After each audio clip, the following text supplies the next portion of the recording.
Welcome to My Favorite CX, a podcast that celebrates exceptional customer experiences. To listen to today's, please choose from one of the following options. Welcome to My Favorite CX, a podcast about favorite customer experiences. I'm Chris Holt from Holt CX Consultancy here in the UK. I'm joined today by Chris Dardis. Chris, welcome. Chris, good morning. How are you? It's nice to be on the show. I'm good, and thank you. Chris is an emergency guest as the calendar got the better of me, and we're recording this. I think it's the first time I've recorded one with only 2 days before it's due to release. So thank you, Chris, for saving me. That's all right, Chris. No worries. I'm sure it'll be good. Yeah, so I think what you do is great. I really like the series, and I'm looking forward to having a chat. And for those that don't know you, Chris, so you're head of CX solutions at SVL Business Solutions, a nice platinum partner. You've been at SVL now. You try and tell people it's since you're about 6 years old, but over 20 years, starting as an apprentice, given a Chrome tool in your first week, and working your way up now to heading up SVL's pre-sales and consultancy team. Why don't you tell us a bit more about who you are, what you do, and what your journey was? Yeah, of course, Chris. So no problem at all. So as you mentioned, I've really worked in customer experience for 24 years, but I suppose we didn't really start calling it customer experience until I reckon about 2013 or 14. And then over the past 4 or 5 years, it's just emerged as something that we all do and love. But ultimately, for me, even early on in my career, you mentioned the Chrome tool.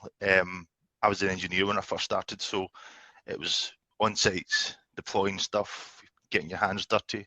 And even then, I always knew that giving people a good customer experience was going to be pivotal in my career. So I've worked in SVL since I was 19. I'm 42 now, so quite a few years. And as you mentioned, I head up our CX solutions team. So everything from pre-sales, solution design, end-to-end, and even post-sale consultancy. And there's a team of pre-sales in my team, and we there's a host of different technology that we cover. And things are getting really exciting now. The technology, I'd probably say in the last 2 or 3 years, technology has advanced more than it has in the last 20, which is really, really exciting.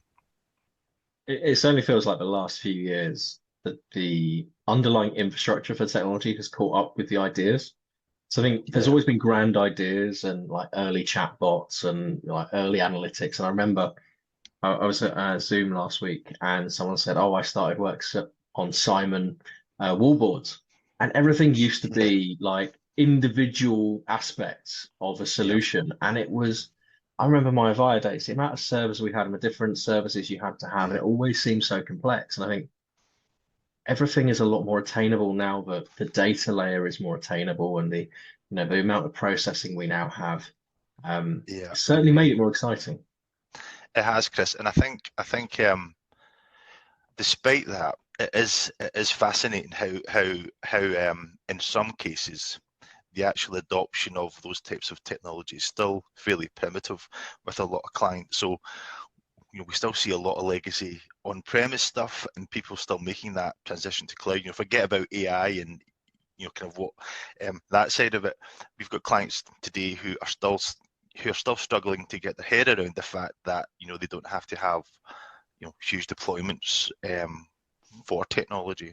So yeah, it is exciting, and we work with a lot of great clients in the UK who are on that journey, some more advanced than the others. But one of the things that we do is try and meet people where they are.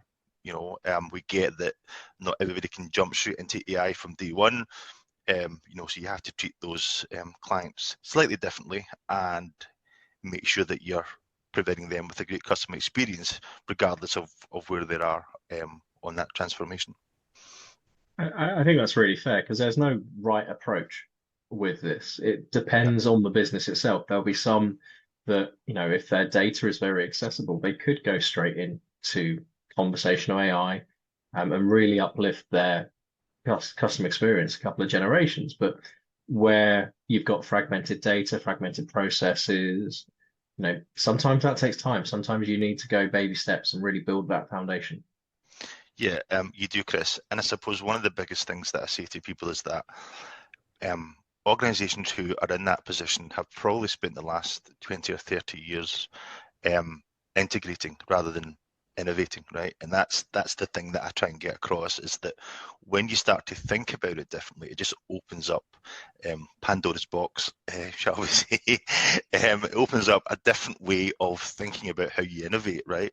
And I think for a lot of people, that was out there. They couldn't do that before. It just wasn't something that was possible, either through to, as you mentioned earlier on, restrictions on infrastructure, or just how much it costs. Quite frankly, in some cases, to actually deploy this technology on premise. So yeah, it's exciting, and I think we are just at the beginning, really. We've got a lot of clients that are still on that journey. So yeah, it's a great time to work in our industry. And I think it's a lot more accessible than it used to be. If I think back, Yeah, it's only 10 years ago I was in the Avaya world, and if you wanted to do a screen pop, you had your Definity communication manager, then you had to have a CTI server, and all that was doing was taking essentially a phone number and sending it somewhere else, and that was creating a screen pop with another integration. If you think about what's out the box now, how simply we can take knowledge into an agent journey or into a customer journey. yeah, You talk about trying to meet customers where they are, trying to meet with customer teams where they're used to an integration story. They're used to working with, say, older technologies or APIs, and you come along and go, well, it just works out the box. That is a difficult conversation to get people's heads around it sometimes. It is, Chris. I think the challenge for a lot of companies, they're, in some cases they get a little bit frightened of it, of how easy it is. You think, what we've been doing for the last 20 years, why has this been so hard? But I think when you see that moment of, aha, right, okay, I get it now. We can integrate, we can use these tools, we can look to use AI to help us as an organization. It flips that mindset from being integration first to actually being able to innovate, give better customer experience. And so that's why it's really exciting just now. And what's exciting you most, or what's the biggest opportunity at the moment within customer experience and creating something exceptional for people? I suppose it's still about breaking down those silos, right? It's about breaking down and being able to do things that previously, people weren't able to do. And I think when we look at customer experience as a whole, like a lot of people are trying to do it. Quite frankly, there's a lot of people who do it badly. So I think really being able to sort of bridge the gap between how people contact organizations and provide that seamless journey is still really, really important. I think when you see it done well, it is, it's beautiful, right? The challenge is that up to this point, a lot of the technology stacks haven't allowed companies to do that, so there's disjointed, fragmented platforms that cause frustration, right? So it's been able to move that forward is really exciting, and have that full end-to-end customer journey, regardless of what touch point you use. And that's might be quite simple, but that's one of the things that really excites me still. And you're right, when people do that well, it's exceptional. It's We've great, had quite a few stories of that on the podcast already, of like where whatever channel, it's equity with other channels. And sadly, we're not quite there yet. As much as we like to celebrate the good on this, we're not there yet. Yeah, no, we're not. But the enablers are there to make this more easy. Yeah, they are, Chris. And I think people are starting to see that, and not everyone's there yet. But it will be really interesting the next 5-6 years as AI gets, more prevalent in organizations. What does that mean for companies, and what does it mean, for that joined up approach across all touch points? Is it going to help it? Yes, you'd like to think so. So yeah, it'll be interesting to see where it goes. Well, I'll tell you what, Chris, let's focus on the good. First, we'll take a short break. We'll place our listeners on hold.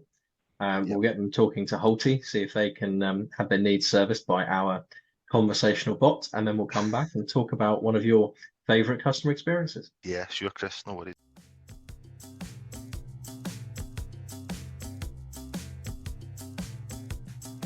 Your call is important to us.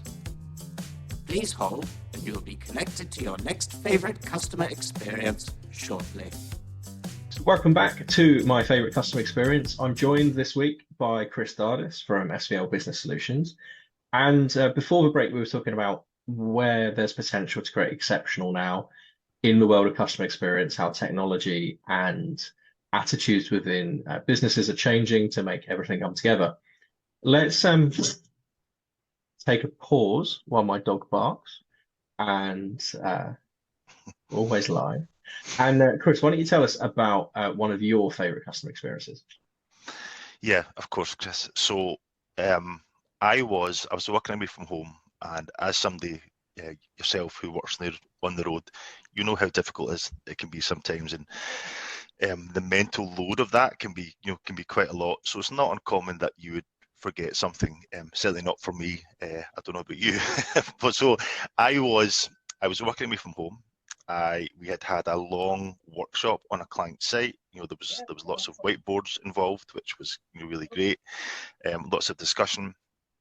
I arrived at my hotel. It was a Premier Inn. Arrived probably about 10:30 at night, and I was knackered. I got into my room and then realised that I had forgotten my toothbrush and toothpaste. So phone reception, and while they usually have spares, they didn't this night, and it was one of these Premier Inns that there was nothing really near it.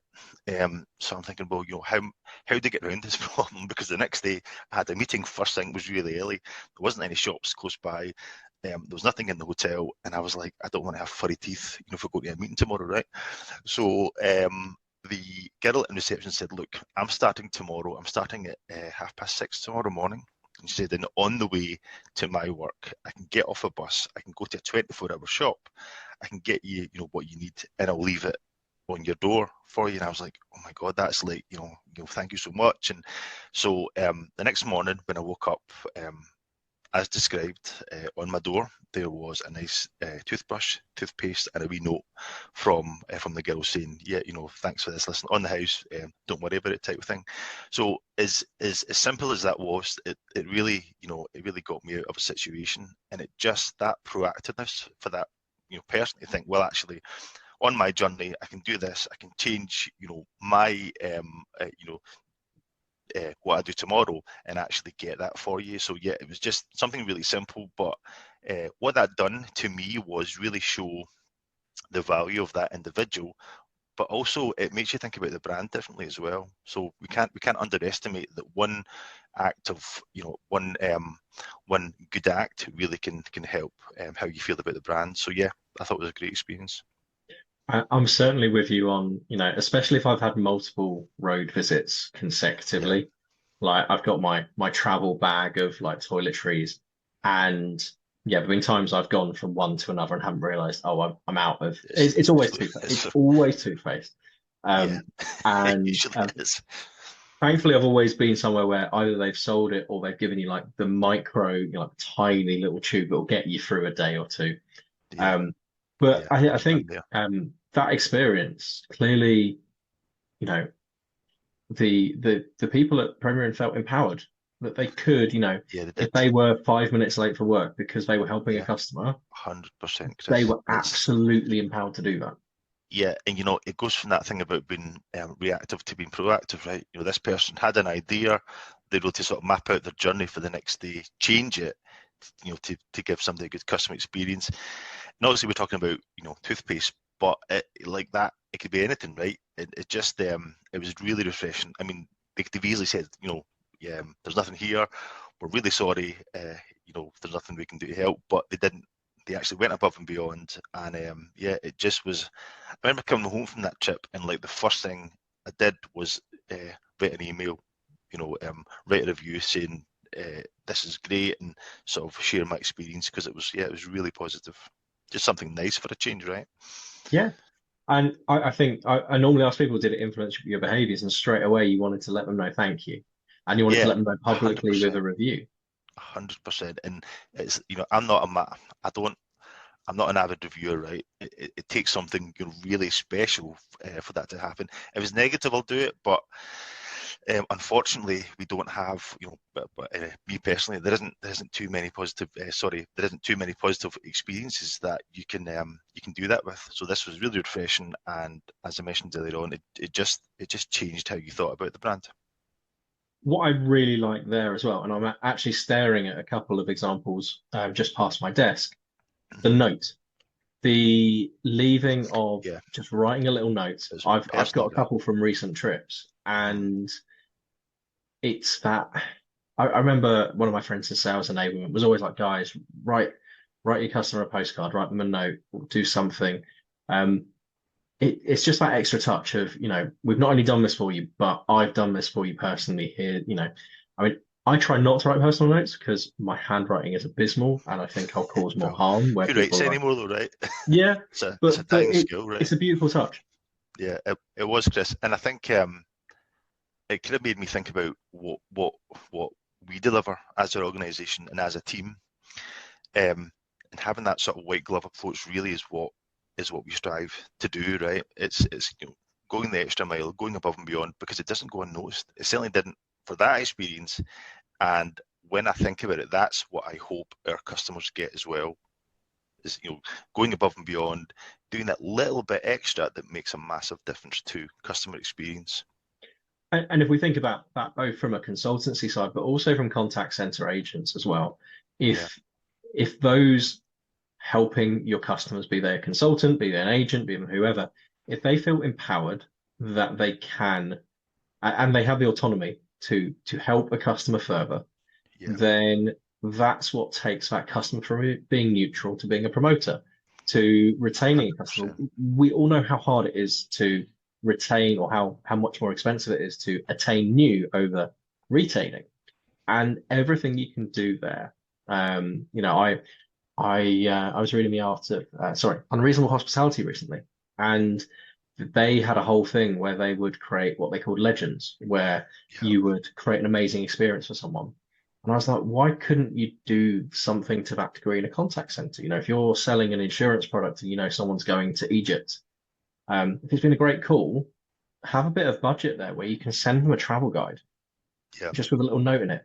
It sounds so trivial, and okay, there's a cost of a few pounds of something, but having that option, not for every call, but where it would make a difference, to say, go and do something, for that kind of thing allows you to really stand out in the world of, as you say, pretty mediocre customer experiences a lot of the time. It does, Chris. I think you're absolutely right. But you sort of touched on it, Aaron. It's having that autonomy. It's allowing organisations to just say, look, we'll give you that freedom. We respect that you can make that decision on your own, and we'll support you on it, because ultimately we want you to give good customer experience, but to do it, let's think outside the box slightly. Let's not just go, with our status quo and what we've always done. Let's, give you that autonomy to make those changes and actually provide better customer experiences. Because, get back to my example, it was unusual. I felt it was unusual. Something so simple, but it made such a lasting impact. It was really a good customer experience. It's also, they're not necessarily a premium brand primarily. So you're not necessarily, if you've been staying at, a Hilton in the middle of the city that's like a 5-star, you might expect that. But your bar of expectation is pretty low when you're staying at a budget. Yeah, it was. And I think this particular one was, it was out the way. It was really great. Well, Chris, thank you for sharing a favorite customer experience. No problem. Where can people find you if they want to learn more about what you do, what SVL do, for example? Sure. So SVL have a website which I can share. You can also hook me up on LinkedIn as well. We also have, every year we have customer events where we share best practices, not just from SVL, but our customers as well. And that's really important, because one of the things that SVL really like is for our customers to share stories, share experiences, because ultimately that's what drives innovation, drives ideas as well. And we have that every year. I don't think there's any dates for that this year, but just keep checking LinkedIn and you'll see it when it's there. So we'll put those links in the show notes, and there'll be QR codes on the screen as you've been talking there as well. I think also that's a really lovely point, because the idea of getting different customers together in one place. Yeah. There have been places I've worked in the past where that would scare the life out of them. Like, oh, let's not have customers talking. What if they say something? Yeah, It's like, well, exactly, yeah, but exactly. what if they say something good? Well, you know what? I think that just goes to show the pedigree of SVL, right? You know, we don't always get it right. I think we'd be foolish to think that we do. We always strive to, but we learn from our mistakes. So we encourage our customers to tell us what works, what doesn't work, what they like, how can we do better? Because ultimately, if we don't get that, then we can't improve. Yeah, I think that's a great point to finish the podcast on. So, Chris, thank No you very worries. much for No stepping worries, in at Chris. short Yeah, notice and no problem at all. joining me. Yeah. Listeners, we'll Catch you see soon. you again in 2 weeks' time on my favorite customer experience. Thank you for listening to My Favorite CX. Your listenership is important to us. On your keypad, please press a number between 1 and 5 to rank how much you've enjoyed your experience.